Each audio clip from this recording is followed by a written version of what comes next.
엘리사 선지자의 이적이 두 건이나 있었습니다. 선지자 생도 중에 하나가 나무를 찍다가 빌려온 남의 쇠도끼를 요단강에 빠뜨렸는데 그걸 다시 물에 뜨게 해서 되찾아줬습니다. 큼직한 쇠도끼가 물속에서 부양하게 해서 빌려온 선지 생도로 하여금 그 잃어버렸던 도끼를 되찾게 했습니다. 그리고 또 하나는 자기를 납치하러 온, 그러니까 엘리사 선지자를 납치하러 온 아람의 특수부대 요원들을 어떻게 했습니까? 다 눈이 멀게 했죠. 그래서 그들을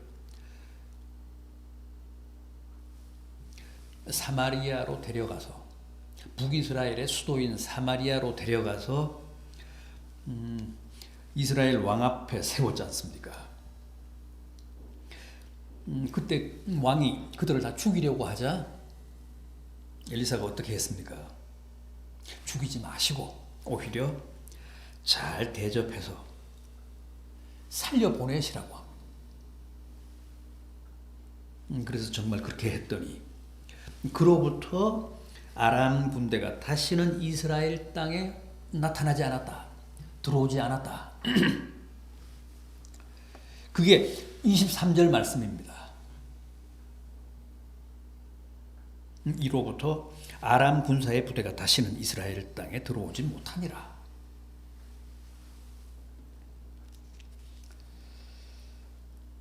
그러나 아람 군대가 다시는 이스라엘을 침공하지 않았다는 말은 정확히 얼마 동안 그랬는지는 모르겠습니다만 일정 기간만 그렇게 도발하지 않았다는 뜻이었습니다.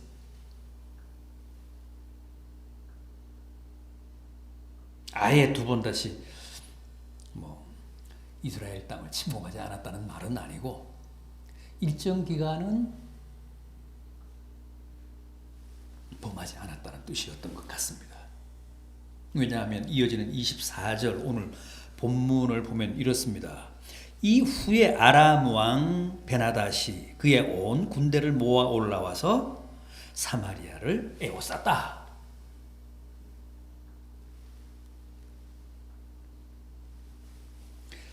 결국은 또다시 아람이 쳐들어왔습니다.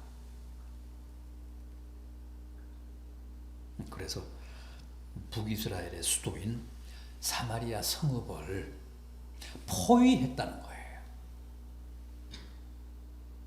옛날에는 흔히 이런 작전을 폈잖아요. 처음부터 성읍을 공격해서 정복하고 함락시키기는 쉽지가 않으니까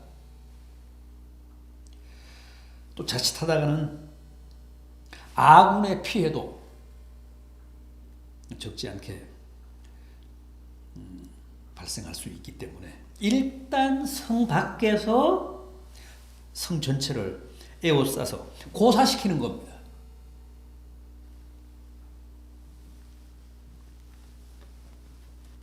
그러니까 이제 이런 건 대개 장기전입니다. 당신은 어느 성읍이든 그 성 안에서 모든 것을 자급자족할 수 있지는 않았습니다. 성 밖에 나와서 농사도 짓고 사냥도 하고 또 성 밖에서 상인들이 물자도 성 안으로 반입을 하고 무엇보다도 식량이 외부에서 성 안으로 공급이 돼야 그 성읍 사람들이 살아갈 수가 있었습니다. 그런데 적들이 성을 포위해서 외부로부터 그런 모든 물자나 생필품을 공급하지 못하게 하면 그야말로 성 안에 있는 사람들은 가만히 앉아서 굶어 죽습니다.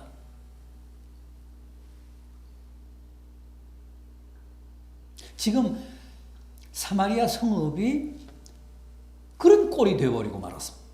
아람 군대가 사마리아 전체를 포위해서 아마 오래 갔던 것 같습니다.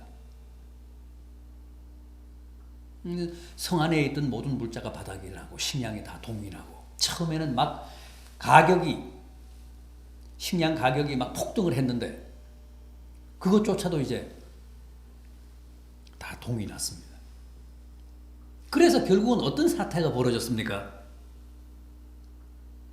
배가 고파서 굶어서 사람들이 환장을 하니까 자기 자식까지도 잡아먹기 시작했습니다. 28절 이하를 보십시오.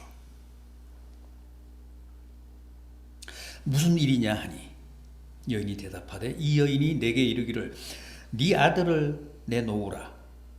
우리가 오늘 먹고 내일은 내 아들을 먹자 하매 우리가 드디어 내 아들을 삶아 먹었더니 이튿날에 내가 그 여인에게 이르되 네 아들을 내놓아라. 우리가 먹으리라 하나 그가 그의 아들을 숨겼나이다.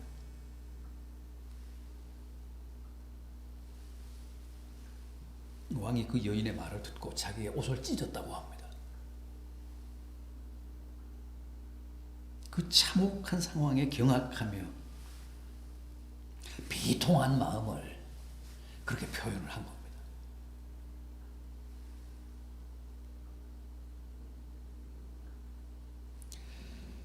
그런데 성경은 이미 이런 최악의 상황이 실제 현실 속에서 벌어질 수 있다는 사실을 예언하고 있습니다. 레위기 26장 28절 이하를 보면 너희의 죄로 말미암아 내가 7배나 더 징벌하리니 너희가 아들의 살을 먹을 것이요 딸의 살을 먹을 것이라. 신명기 28장에도 이런 말씀 나옵니다. 신명기 28장 57절입니다. 자기 다리 사이에서 나온 태와 자기가 낳은 어린 자식을 남 몰래 먹으리니 이는 내 적군이 내 생명을 에워싸고 맹렬히 쳐서 곤란하게 하므로 아무것도 얻지 못함이라.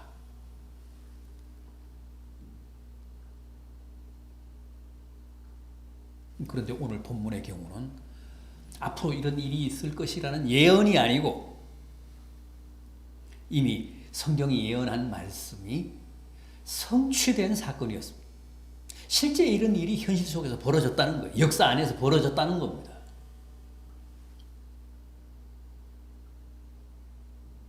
바벨론 왕 느부갓네살이 예루살렘을 포위했을 때도 이런 일이 또 발생했습니다.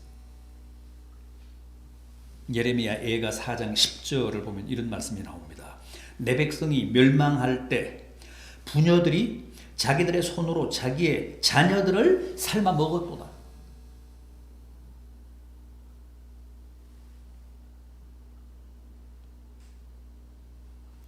어쨌든 이런 참혹하고도 극단적인 엽기적인 사건이 현실 속에서 실제 발생하자 적에게 포위된 성내 사정을 시찰하던 북이스라엘 왕 여호람이 어떻게 했습니까? 뭐라고 했습니까? 본문 31절을 보십시오. 왕이 이르되 사밧의 아들 엘리사의 머리가 오늘 그 몸에 붙어 있으면 하나님이 내게 벌 위에 벌을 내리실지로다. 이게 무슨 얘기입니까?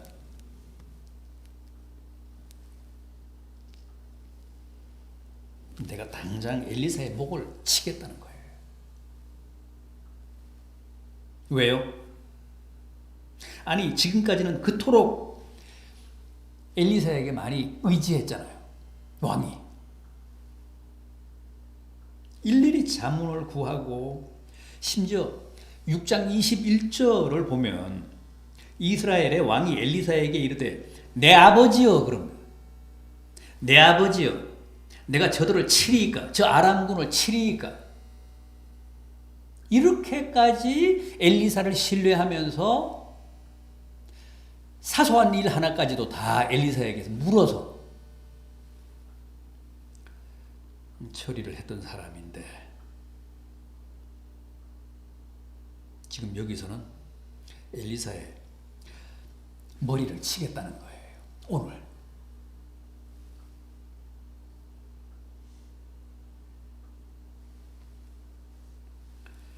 왜 이렇게 이번 아람군의 사마리아성 포위의 책임을 엘리사에게 돌리는 것일까요?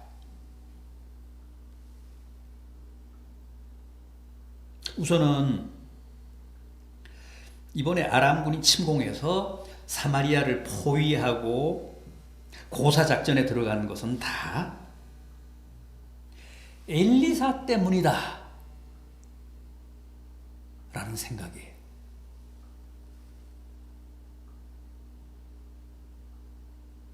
그동안 엘리사가 아람군의 동향을 사전에 파악을 해서 매번 그들의 공격을 무산시켰고, 더구나 지난번에는 엘리사를 납치하기 위해 특수부대를 침투시켰는데 그들조차도 눈이 멀게 해서 실패하게 했을 뿐만 아니라 아람 왕을 조롱하듯이 오히려 그들을 잘 대접해서 돌려보냈던 것이 결국은 아람 왕 베나다스로 하여금 모욕을 느끼게 해서 이번에 대군을 지휘해 와서 이 사마리아 성을 포위하게 했다는 거예요. 그리고 또 하나는 그동안은 나라가 위기에 처할 때마다 발빠르게 뭔가 대책을 내놨던 엘리사가 이번에는 이 최악의 상황에서도 나타나지 않고 이런 반구 없이 무책임하게 어디 숨어 있다는 거죠.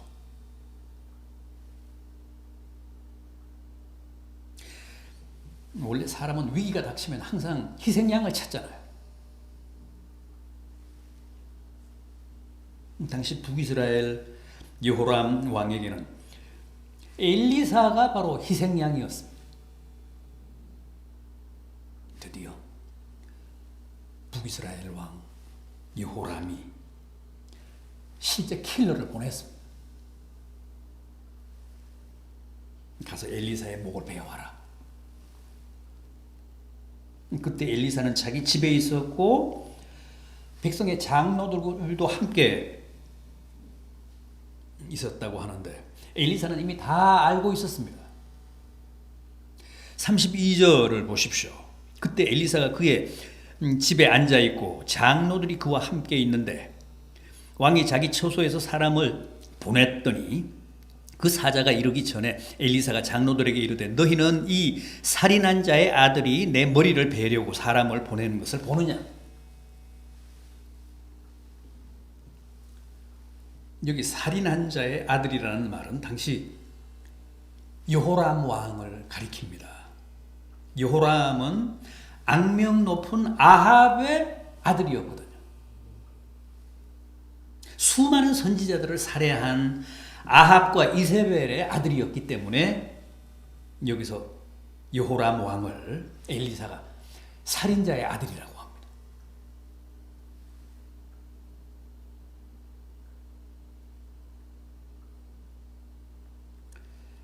33절 말씀은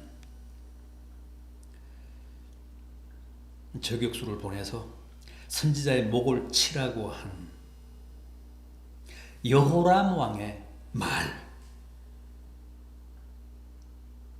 여호람 왕의 말입니다. 여호람이 보낸 사자가 선지자에게 전한 말입니다.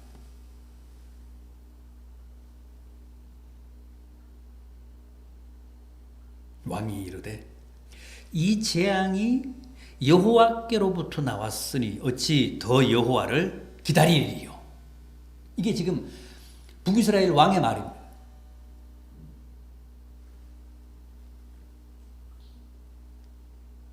왕이 이르되 이 재앙이 여호와께로부터 왔으니 어찌 더 여호와를 기다리리요. 이 재앙이 여호와께로부터 온 것인데 내가 어찌 여호와의 구원을 기대할 수 있단 말인가?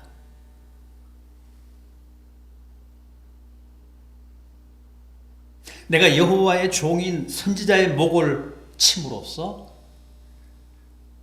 이 여호와의 재앙을 저지하겠다. 지금 일어나고 있는 재난과 비극의 책임이 다 여호와께 있으므로 선지자의 목을 쳐서 그 책임을 묻겠다.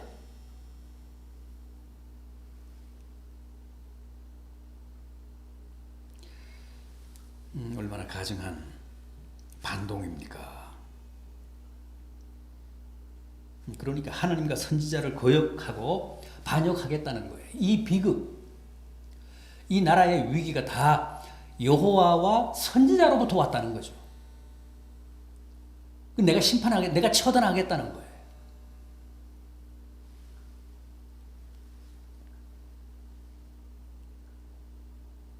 정말 살인자 아합의 아들답습니다.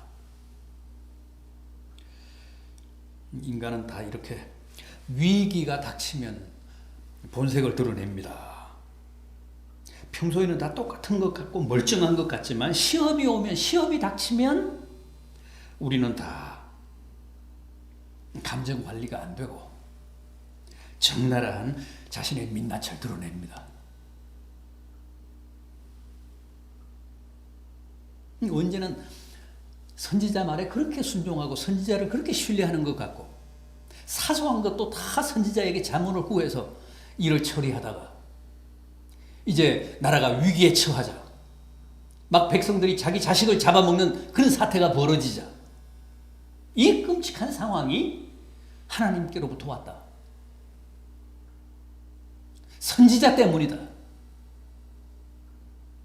그러니 여호와의 구원에는 기대할 게 없고 내가 이걸 저지하리라.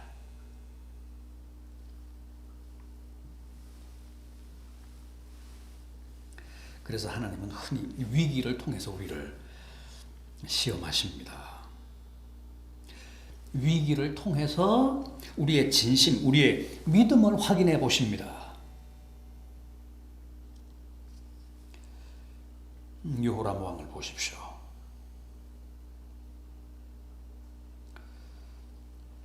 극한 상황에 몰리니까 선지자를 희생양으로 하나님에 대한 반역을 도모합니다.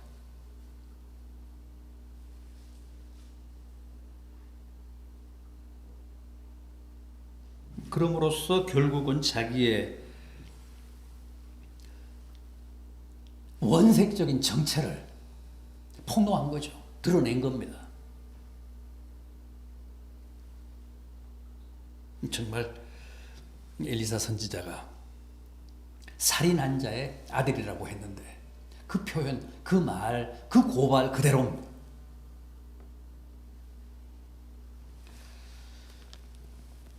네, 오늘은 여기까지 하겠습니다. 기도하겠습니다. 주님, 네, 오늘은 여기까지 하겠습니다. 기도하겠습니다.